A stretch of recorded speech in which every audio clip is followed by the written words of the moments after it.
Came down there.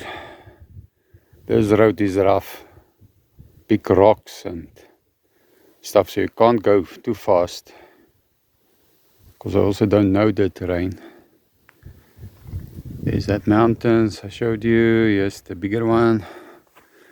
Next time I'll explore that road going in between them down there. You can see now I'm at the bottom again where the opening is. Well, another section, because I must go through there at the bottom, then I'll get to that big open section.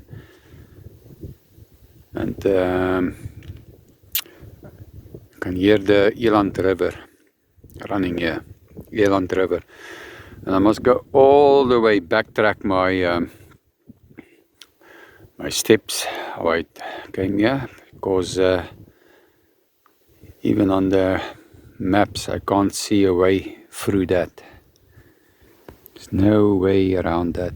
I must go all the way back. Around the loop, back to the main road.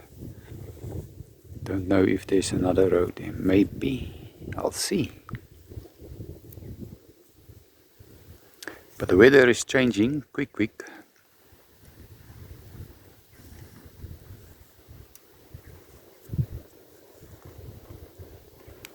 Let's keep on rolling.